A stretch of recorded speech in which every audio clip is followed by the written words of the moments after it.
Create Art Podcast. Commentary. Telling your story. Hello, friend. This is Timothy Chemo Bryan, your head instigator for Create Art Podcast, where I bring my 20 plus years of experience in art and education to help you tame your inner critic and create more than you consume. I have a question for you. Who is your hype person? Who is telling your story to your audience? When you are not physically next to your artwork and able to answer questions posed by those who enjoy it, how can you speak for the work? Today, I am talking about telling your story, and who better to tell your story than you? I don't know about you, but I really enjoy hearing stories behind the art that I enjoy. The unfortunate thing is that most of the people I enjoy have died and can't tell their story anymore. But they have left a legacy and a body of work that lives on today. If you don't have someone writing your biography down right now, your work may just fade out when you pass. I know it's a bit of a morbid thought, but as I approach 50 years on this rock, I think about my mortality and what those behind me will encounter when experiencing my work. Another thing to think about is how your work will be received after you're gone. You won't be there to defend your work or to explain it. Today, I'm going to help you to ensure that your voice is heard throughout the ages.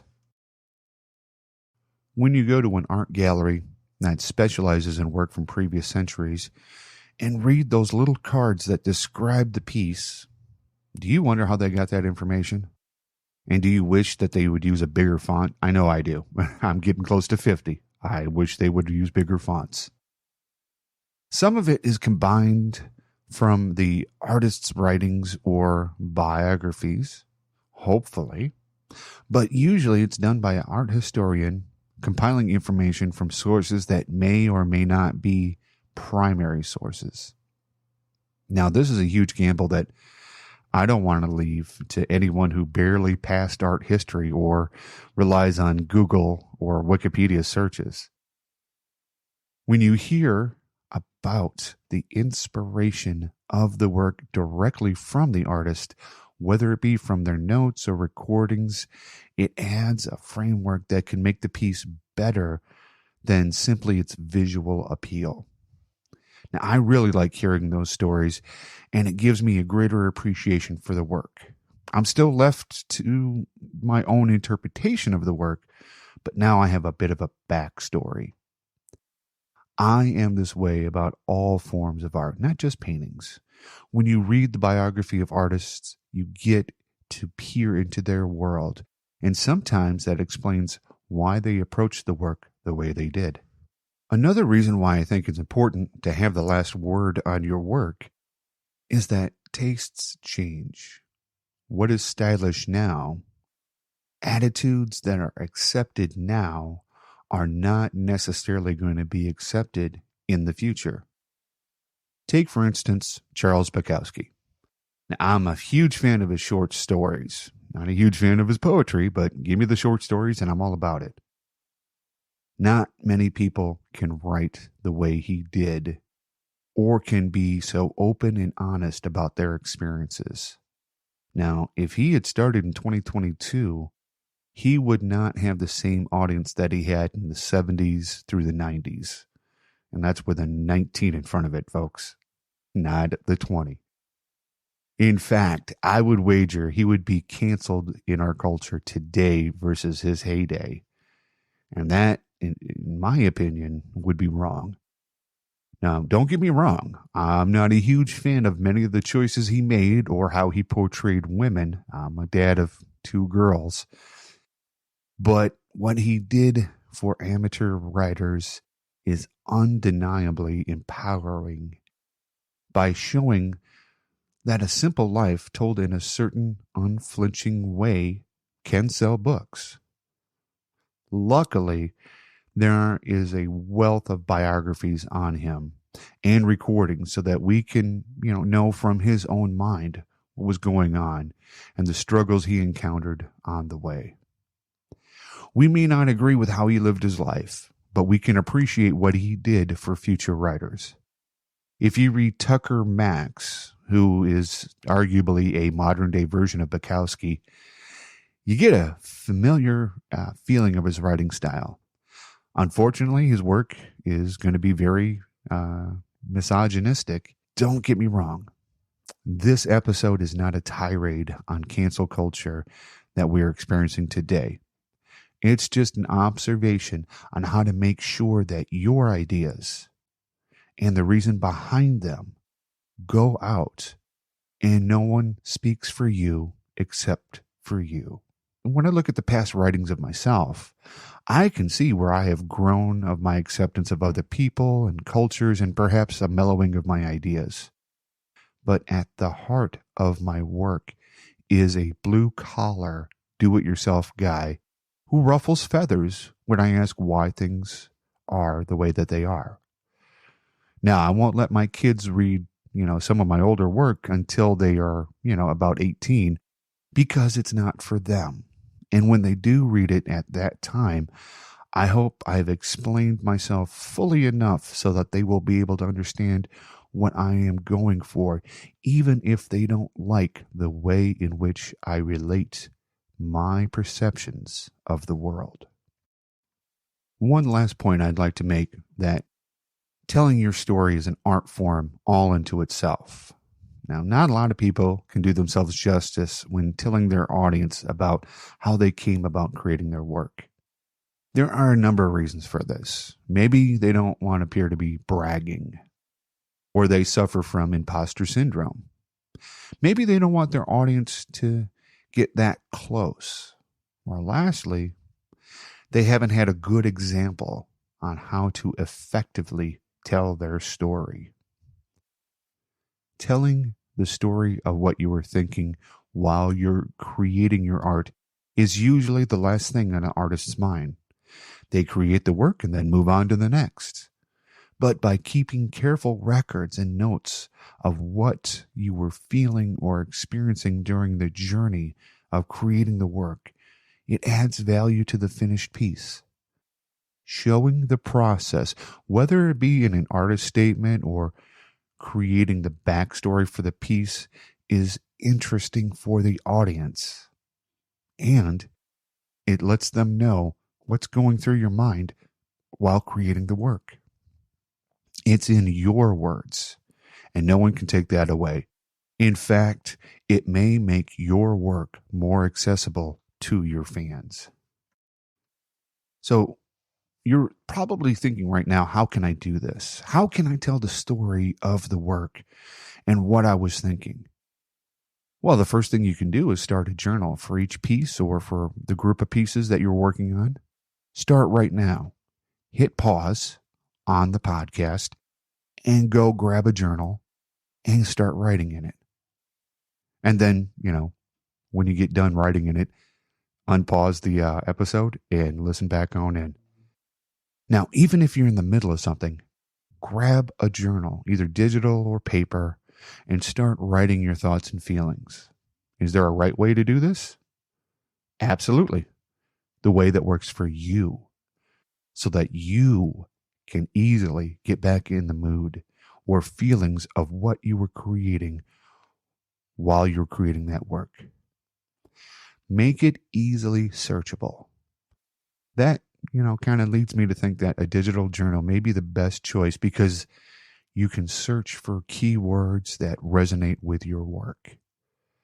I like date stamps because then I can go back to where I started and I can view the process that way and record what I was doing or going through at the time. The next thing you're probably thinking is, what do I put in this journal? Well, you can put in your initial thoughts and maybe a timeline of when you want the work to be finished. Personal details of what's going on in your life at the time. Images or music that influence the work. It doesn't necessarily need to be just words, images, or sounds. Even scent can help the memory process. You guessed it. I'm not going to say it must be in it. All I'm going to say is if you think it may help you later on down the road, put it in. Now, make sure that what you put in relates to the work you're creating. You may want to make it like a diary.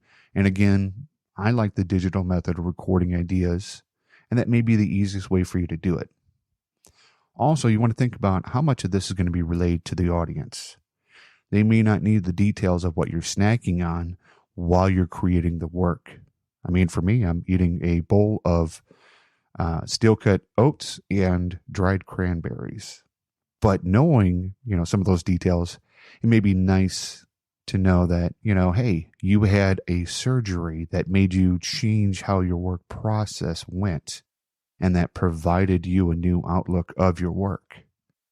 They don't need to know what the surgery was, but because of that surgery, you had to change how you did your work.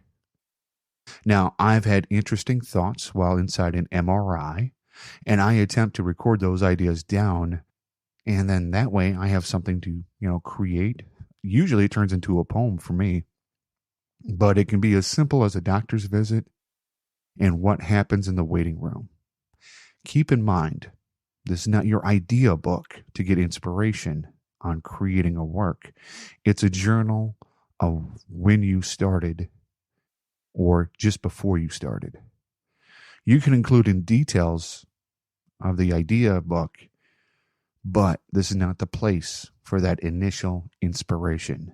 You're recording when you started, when you ended, and the ideas that are happening between those 2 points.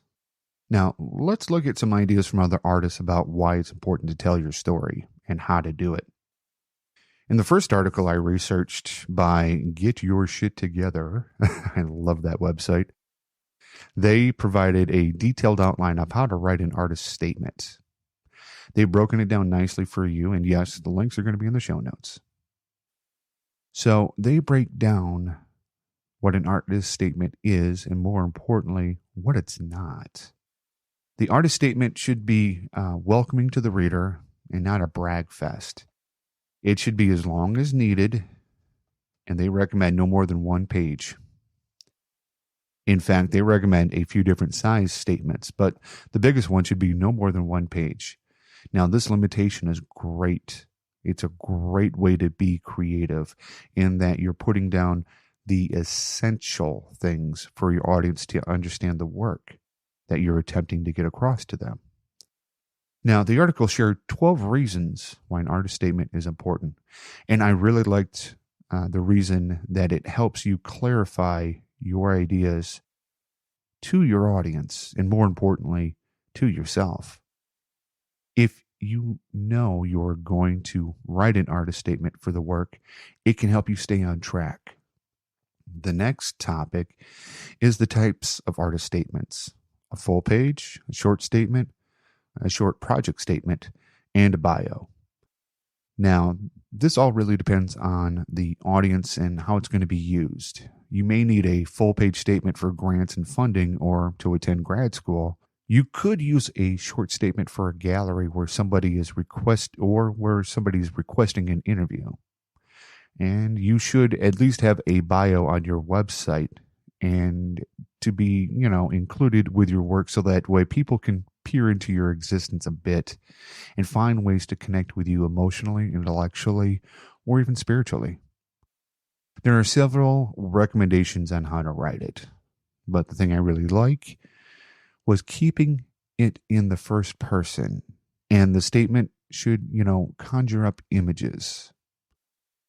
Now, they provide some considerations about your statement. One of them is the tried and true method of thinking about your audience, what is going to be useful for them to help them understand your work.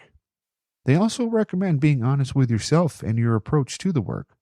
Don't try to be something you're not. People can spot that, especially if you are there when the work is being experienced and you don't match your statement. If you're trying to come off as academic, but can't talk the talk with academics. You're going to look foolish, or you may alienate your true audience who are not academics. Lastly, they discuss where the statement needs to go. Now, it really depends on what you're trying to do and how the work is going to be experienced. If it's going to be viewed digitally, then make sure people are viewing the work or listening to it have easy access to the statement. In the next article by Carolyn Edlin in Artsy Shark, she discusses 10 ways to share your story. Now, before she gets into the 10 ways, she has 5 things that should be included in your artist statement, and they are your inspiration to create art, the process you use in creating your work, the subject matter you chose to depict, the message in your work, and your background in personal history that relates to the body or the work. If you put these points in your artist statement, you should have no trouble filling out a one-page document that encapsulates your artistic statement. Many of the ways to share your story deal with the internet. Posting it on your website, blogging, and newsletters. These are effective if you already have an audience.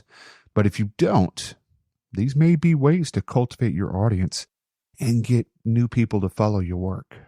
Other ideas deal with people promoting your work. If you make it easy for them to push the information out and practically write their post for them, they are more likely to be interested in your work and view you as a professional versus just another amateur trying to shotgun their work to everyone. Now, when I have guests on the podcast, I really like the ones that come with a media kit ready to go for me to promote it.